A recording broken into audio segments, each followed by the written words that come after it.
Vascaíno do Cerrado.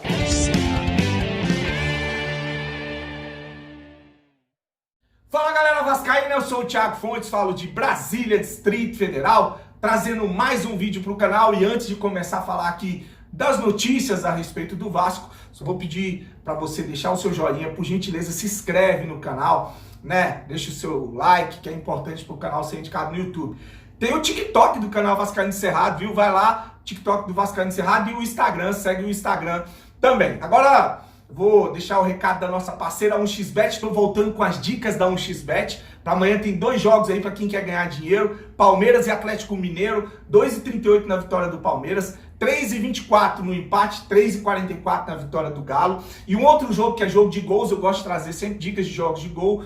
Flamengo e Fortaleza. O Urubu tá tomando muitos gols. Eu acho que nesse jogo sai mais de um gol. Ou se você quiser arriscar um pouquinho mais, ambos os times vão fazer gols aí nesse jogo entre Flamengo e Fortaleza. O XBet, canal Vascaíno do Cerrado. O link tá no primeiro comentário fixado. Você vai fazer o seu cadastro. O código promocional é do Cerrado. E o primeiro depósito eles dobram em bônus para você fazer apostas no mercado de apostas. Beleza? Agora eu vou falar do Vasco. Eu vou começar aqui... Eu vou falar primeiro do Bahia, né? O Bahia assistiu o jogo agora entre Bahia e Criciúma. O Bahia que começou jogando mal, o Criciúma chegando muitas vezes ali ao ataque e acabou fazendo um gol. Depois o Bahia teve um zagueiro expulso, isso aí. Foi pro segundo tempo, o Bahia com um homem a menos, perdendo de 1-0, e o Criciúma conseguiu perder de virada para o Bahia. Resultado ruim para o Vasco. Uma rodada ruim, por isso que eu falo, esse negócio de ficar comemorando empate em São Januário, principalmente contra adversários diretos, isso é a maior furada, porque desses times que estão brigando ali pelo G4, o Vasco é o que mais tem jogado em casa nos confrontos diretos, então isso vai pesar muito no segundo turno. Esse negócio de ficar empatando dentro de casa vai dar problema. O Vasco já era segundo, agora já é quarto, o Bahia tinha 16, foi a 19, o Sport tem 18, o Vasco 18, por causa de saldo ali, o Sport é terceiro e o Vasco é quarto. Olha aí, a gente arriscado sair do G4 mais uma vez. Eu quero agora, já falei do jogo de hoje, né? Eu quero só render homenagens aqui ao Levenciano, que hoje concluiu o curso dele, o MBA lá de gestão de futebol na UEFA, né? Foi lá buscar o seu certificado, né? E eu conversei com o Leven, o cara tá aí na luta, se profissionalizando, querendo entender mais sobre o mercado, abrindo novos horizontes, conhecendo pessoas do meio, enquanto que o seu Jorge Salgado tá jogando dominó, baralho, né? E o seu Júlio Brandt, o playboyzinho, tá tomando champanhe em alguma boate, e o cara tá lá na UEFA fazendo o curso dele voltado para gestão de futebol. E eu perguntei para o Levenciano qual que é o sentimento, o que significa para ele ter concluído um curso tão importante aí no mundo do futebol. Ele falou aí com o canal. Oi, Thiago. Acho que é uma grande honra, um sacrifício, né? Estudar novamente, se dedicar, principalmente as regras de educação da Suíça, da Europa, são rígidas, mas o resultado foi muito legal e eu estou muito contente. Significa muito, significa você entrar numa rede de contatos da UEFA, de 2.500 pessoas no mundo todo, ou seja, você tem acesso a pessoas importantes do futebol no mundo inteiro, você aumenta bastante o seu network e você passa a participar dessa comunidade da UEFA, tendo aí um referendo de uma organização extremamente respeitada e com muita credibilidade em todo o mundo. Então acho que só soma, só contribui para o sucesso e para que as coisas possam acontecer cada vez para melhor. Obrigado aí pelo carinho, um grande abraço. Um abraço para todos os vascaínos aí, muita saudade da torcida do Vasco, dos vascaínos em geral. Espero que a gente ainda veja o nosso clube em uma outra vibe. Uma vibe moderna, inteligente, íntegra e ágil. Um abraço grande. Bom, agora eu vou trazer um assunto aqui bem sério, um tema aí que fala a respeito do futuro do Vasco da Gama. Eu sei que tem muito vascaíno mergulhando cegamente nessa ideia do Vasco ser vendido sem pesar os problemas que a gente pode ter lá na frente, né? Até por essa ideia mentirosa de que a gente vai se livrar dos políticos do Vasco, e isso não vai acontecer, né? E porque tem muita gente aí, inclusive jornalista, vendendo um mundo maravilhoso, que alguns deles já começaram a desmentir. Enfim, saiu uma matéria hoje no Lance, e o CAD é o Conselho Administrativo de Defesa Econômica. Ele vai cobrar, ou ele vai aplicar uma multa de 60 milhões aos clubes que não entregarem os dados referente às negociações que estão fazendo com relação à SAF. Ó. CAD cobra Cruzeiro, Vasco e Botafogo sobre SAF e ameaça com multa de 60 milhões de reais. O CAD, Conselho Administrativo de Defesa Econômica, cobrou informações sobre a venda das SAFs de Cruzeiro, Botafogo e Vasco. Sinaliza com uma multa de 60 milhões aos dois primeiros, caso seus questionamentos não sejam respondidos de forma satisfatória. Por que os dois primeiros? Porque esses já viraram SAF, o Vasco está no processo ainda. O motivo é o órgão federal de responsabilidade de gestão Jair Bolsonaro não ter sido informado previamente das movimentações financeiras dos clubes aí.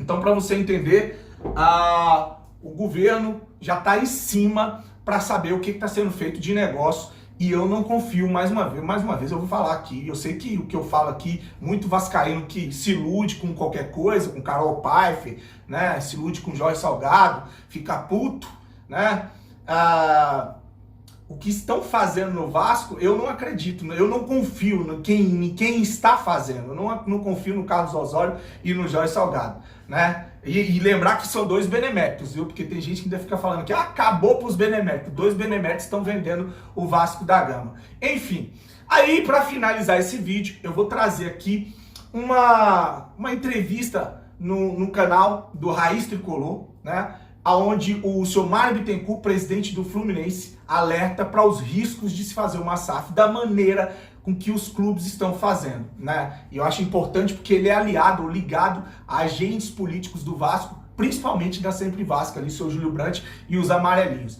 Então ele fala na falha da lei, que é nova, né? Que existem falhas, fala sobre os times que viraram SAF porque estavam na segunda divisão, passando por problemas financeiros e precisavam de uma resposta imediata. Falar da finalidade da empresa que quer comprar o Vasco, a 777, que ela é uma empresa que compra para revender, né? Ele alerta sobre esse risco também, dos clubes vendidos baratos demais, né? Dos valores que vão ser parcelados e, por fim, fala ali que em 6 anos o Fluminense vendeu 600 milhões em jogadores, que é muito mais do que o valor que essas empresas estão querendo comprar os clubes no Brasil. Então fica o alerta, além do CAD, que é um órgão fiscalizador que já está em cima, fica o alerta do presidente do Fluminense, que fala que é a favor da SAF, que vê ela com bons olhos, como o presidente lá, o Petraglia, do Atlético Paranaense, mas feita em outro modelo, sem entregar o controle e sem vender o clube barato demais da forma que estão vendendo. Vou deixar aí para finalizar o corte lá da live do Raiz Tricolor. Deixa o seu joinha, o seu comentário. Não gostou, não tem problema, deixa o seu dislike, deixa o seu comentário aqui, fala que você é 777, chupa, enfim, mas depois não vai chorar, tá bom? Grande abraço, fique com Deus, um fim de semana abençoado e saudações vascaínas. Enfim, a outra situação que está ocorrendo é que a lei foi feita e quem redigiu a lei, enfim, com a maior boa vontade, maior tecnicismo possível, não se atentou para algumas coisas. Como, por exemplo, a questão da legislação trabalhista, que considera, por muitas vezes, o investidor como sucessor da dívida. Então, você deve estar lendo aí na internet que, volta e meia, o Cruzeiro está recebendo já condenações aonde a empresa do Ronaldo está sendo responsabilizada em conjunto com o Cruzeiro Associação. Tá? Então, uma das preocupações que a gente tem aqui, já antecipando, a gente tem uma comissão que também estuda a questão da SAF, tecnicamente, nosso departamento jurídico também montou uma comissão para estudar a implementação de uma SAF ou não no futuro. Uma das preocupações que a gente tem é a colcha de retalhos que é a legislação brasileira como um todo, eu não estou falando especificamente da SAF, tudo. Legislação trabalhista, civil, tributária, tudo isso faz com que traga uma insegurança jurídica grande para o clube e para o investidor. O que, repito, o Cruzeiro, por exemplo, já está sofrendo condenações para que o investidor já comece a pagar a dívida agora. Não sei se estão me fazendo entender, mas a lei depois de 10 anos, mas já tem juiz condenando a pagar a dívida agora. E para concluir a explicação de como funciona, você falou 3 do top 14 do Brasil. Isso não é uma curiosidade. Eu falei das maiores torcidas, né? Só pra galera. Mas o Atlético Paranaense, mas enfim. Falei das maiores torcidas do Brasil, são esses 14 times, são 3 dos maiores aí, pelo menos. Aí vamos lá. Talvez 4, aliás, né? 4. Possa parecer uma curiosidade ou uma coincidência, mas dos 3 clubes que viraram SAF rapidamente, repito, até quero que você registre essa parte da entrevista. Eu não sou contra a SAF, nem sou a favor da SAF. Isso não é um jogo de futebol. Isso é uma decisão técnica e jurídica sobre o modelo de administração. Então não significa que o Fluminense, num futuro próximo, num futuro médio ou num futuro mais distante, não possa se transformar numa sociedade anônima de futebol. Tá? E depois eu vou falar sobre modelos dela rapidamente. Mas, curiosamente, isso não é uma curiosidade, nem é uma coincidência, os primeiros clubes que se transformaram em SAF são clubes que ou ainda estão na segunda divisão ou estavam na segunda divisão. E por que isso? Porque uma das receitas mais importantes de um clube de futebol no Brasil são os direitos de televisão. Sim. E esses clubes viram na SAF um movimento de resgate rápido de uma receita que eles perderam, que eles não têm certeza se eles vão voltar a ter no futuro breve. Então imagine você que o Cruzeiro caiu para a segunda divisão e não tinha nenhuma certeza que ia voltar, tanto é que não voltou até agora. E aí a asfixia financeira fez com que, sem avaliar muito esses critérios técnicos, ele já se transformasse imediatamente numa sociedade anônima, vendendo a maior parte do percentual do clube, das ações do clube. E aí por que eu estou falando da maior parte? Porque existem vários modelos de SAF. Você pode vender 90% para o investidor e ele passar a ser dono do controle do clube. Você pode vender 49%, você pode ficar com o controle do clube. Você pode vender 30% e seguir com o controle do clube e fazer uma SAF só do futebol. Você tem uma série de possibilidades onde você não precisa vender o controle com...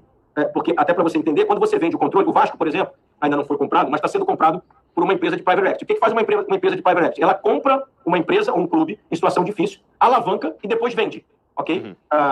Então, a empresa que está comprando o Vasco, ela pode, daqui a 5 anos, revender o Vasco e ter lucro na venda. Tá? Então, assim, voltando. Os clubes que se transformaram rapidamente são nitidamente clubes que não tinham outra solução neste momento. Eu até acho que teriam no longo prazo, mas não suportaram esperar. E sem avaliar esses critérios todos de risco legislativo, risco do judiciário, risco de um dia o clube ser revendido, e inclusive de terem sido vendidos, na minha opinião, por um preço abaixo do que vale, bem abaixo do que vale, e essa frase não é minha, pega uma frase do presidente do Atlético Paranaense, que defende o modelo da SAF, mas defende um modelo de SAF com controle do clube, com manutenção. Se você puder pegar uma entrevista dele, você vai ver que ele fala: eu sou a favor desde que o controle siga na instituição, porque a gente não sabe o que pode ser feito no futuro, e mais, né? Ele defende que os clubes brasileiros estão se precipitando e sendo vendidos muito barato. E por que eu estou dizendo isso? Sem a constituição de uma liga, por exemplo, se a gente tiver uma liga no futuro, e ela não vai acontecer antes de 2025, porque os contratos de televisão, etc., vão até o final de 24, pelo menos, o valor dos clubes aumenta exponencialmente. Além disso, para os torcedores entenderem, o investidor que comprou o Botafogo, ou que está comprando o Vasco, ou que comprou o Cruzeiro, ele não está investindo 400 milhões de reais no futebol do clube todo ano. Ele comprou o clube definitivamente por 400 milhões de reais a ser pago em parcelas e está investindo um valor no futebol que talvez seja um valor menor do que a gente investe hoje ou maior. Isso não significa que ele não possa aumentar e triplicar. Isso é uma decisão do investidor diante do que ele vai ter de receita e de ativos. Então, eu vejo aqui alguns torcedores dizendo: mas a gente pode ficar para trás no investimento e etc. Não necessariamente a gente vai ficar para trás porque existe uma SAF, porque o dono da SAF, o investidor, ele comprou os ativos daquele clube. E se aquele clube, vou dar um exemplo, se você compra um clube que está na Série B, você imagina que ele vai estar na A no ano seguinte. O ativo de receita de televisão previsto para estar na A é 120 milhões. Se esse clube não subir, o investidor comprou um ativo que continua valendo 7 milhões. Então, talvez ele não faça um grande investimento no ano seguinte, porque ele continua na Série B e tem poucas receitas na Série B. Porque ele comprou as receitas. Você tinha falado de lucro, mas ele comprou as receitas, na verdade. Não comprou o lucro. Então, assim, e aí eu vou dar um exemplo para vocês. Com todos os presidentes de clube que eu conversei, em especial com dirigentes, não com presidente, mas de clubes que se transformaram em SAF rapidamente, todos me disseram o seguinte: olha, Mário, se nós tivéssemos uma formação de jogadores como vocês têm, eu sei que você vai entrar nesse tema daqui a pouco, nós certamente não teríamos feito esse movimento agora. Por quê? Os jogadores formados pelos clubes no mundo inteiro são grandes ativos. Não estou falando só de clubes do futebol brasileiro, falo de clubes, inclusive, europeus. Né? Clubes como o Benfica, por exemplo, vendem muitos jogadores da base para poder ser uma grande fonte de receita. E aí me disseram o seguinte: se nós tivéssemos uma base, se nós tivéssemos um celeiro de jogadores, construído ao longo de 20, 30 anos que vocês tiveram, nós talvez não tivéssemos feito esse movimento agora, só que nós não tínhamos de onde tirar receitas novas.